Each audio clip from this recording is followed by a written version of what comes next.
I want to bring you today a series of breakthrough ideas.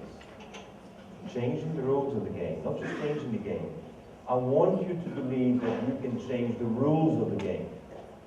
And I want you to remember someone who changed the rules of the game a couple of millennia ago. His name was David. And I want you to remember that David took on Goliath and won because he changed the rules of the game. And he didn't tell Goliath he was changing the rules. And I think this is exactly what we need to be able to do. We need to be able to go out, reach out, conspire. Please conspire to make this a better world. But what we have to realize is that it is not good enough what we're doing. We're doing great, and we can tap each other on the shoulder, but it ain't good enough.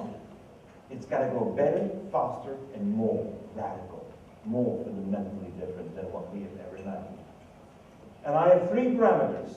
Parameter number one, outcompete. Not compete, not do a little bit better, outcompete the one on the market. Two, it's got to make a huge difference on the environmental equation. And three, I don't like an economic growth which doesn't generate jobs. I want jobs. And so therefore I decided that I have to focus on the design of the new business model.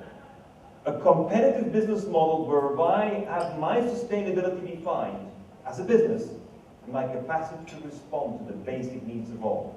Basic needs is water, food, health, shelter, energy, education, jobs. That's it. But I'm doing it with what I have.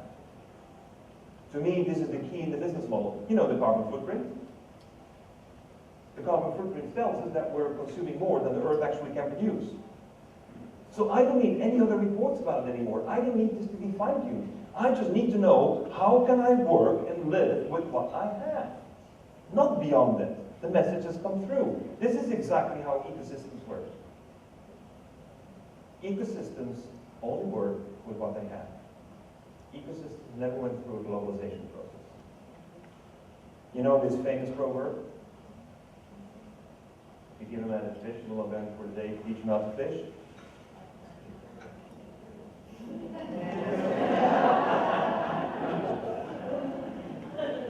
The wisdom of the past is not taking us to the future. This is what we have to realize.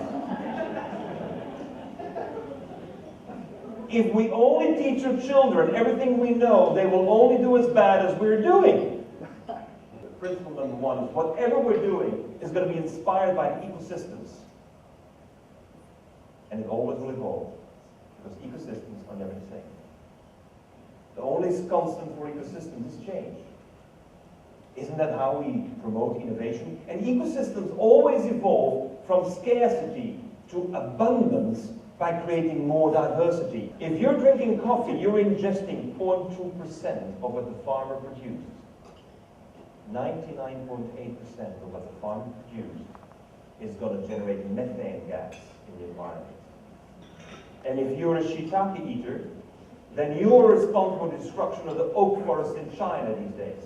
Ancient oak forests in China are being quickly harvested by the Chinese because the Americans are rapidly changing their diet. The bad news is that by changing your diet, the Chinese are logging their oak trees so that you could have cholesterol-free and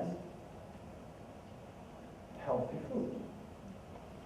Everything in nature, all the innovations that are coming from nature, generate multiple benefits. This is great news. Listen to this one. Relax about shiitake. Relax. You can have it. But grow the shiitake on the waste of the coffee. And the waste of the shiitake, which you could never have ever used as a raw material from the coffee, actually now the waste of the shiitake, the substrate left over, is a great feed for pigs or the chickens. This is how nature works. Now I have 3 benefits. Actually, I'm getting 4 benefits because I'm having coffee, I'm having shiitake, I'm having my hand, and I'm getting carbon credits for it. 4 cash flows instead of 1. Have you ever imagined a cell phone without a battery? No. Yes, of course. It was presented in the Smithsonian Institute in Washington, D.C., and amazingly, none of the media in America ever took it up. A cell phone generated by the Fraunhofer Institute in Germany, and it has been operating now for 7 months without a battery and without any connection, and it has no solar cells either. It has no little kind of fuel-powered source. No hydrogen in there. Where do you keep your cell phone? Close to the body. That one takes a temperature differential of 3 degrees and converts your phone into standby mode. Enough power to get standby with a 3 degrees Celsius difference. But here comes the call. And now you're talking. We know when you're talking, you're consuming more energy. But when you're talking, you use your voice. Your voice is pressure. Pressure is physics. The pressure of the voice is converted to electricity. Can you imagine what it means, a cell phone without a battery? All these billions of batteries of cell phones are eliminated. Gone, the 40 billion batteries. We start working on it.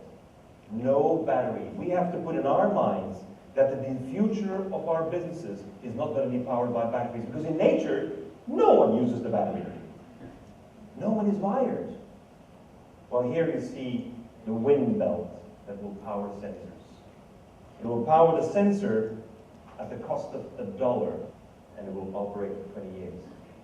This replaces $1 sensor operating solely with the vibration of an air current will allow you to power your sensors.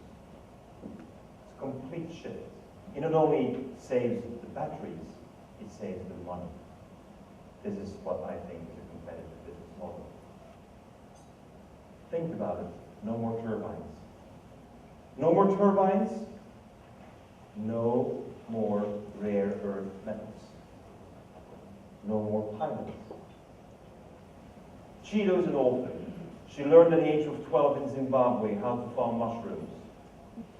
She was abused, badly treated. And when she learned how to use the mushrooms, she could eliminate her hunger and the hunger of her family. So now Cheeto is working in Zimbabwe. She's just turned 24. And she's dedicated to bring this to communities, to women that need to be empowered. And the jobs that are generated give the women an income so they will not tolerate the abuse anymore.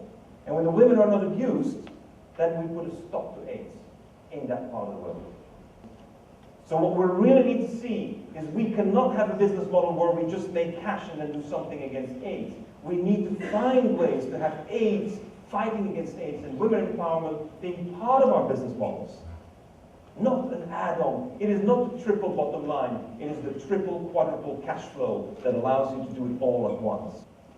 50 million rural jobs can be generated by converting coffee and tea waste into more food. And you can generate today 16 million tons of protein on the basis of the waste that today we left to rot and generate methane gas. We can change it over immediately if we just would train enough women to do it. We just have enough leadership to get it out and going.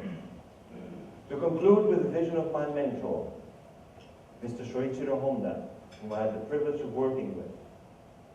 Mr. Honda said, some people dream to escape reality. Others dream to change reality forever. SVN members, you have one role to play. You're going to change reality forever, and nothing less. Thank you.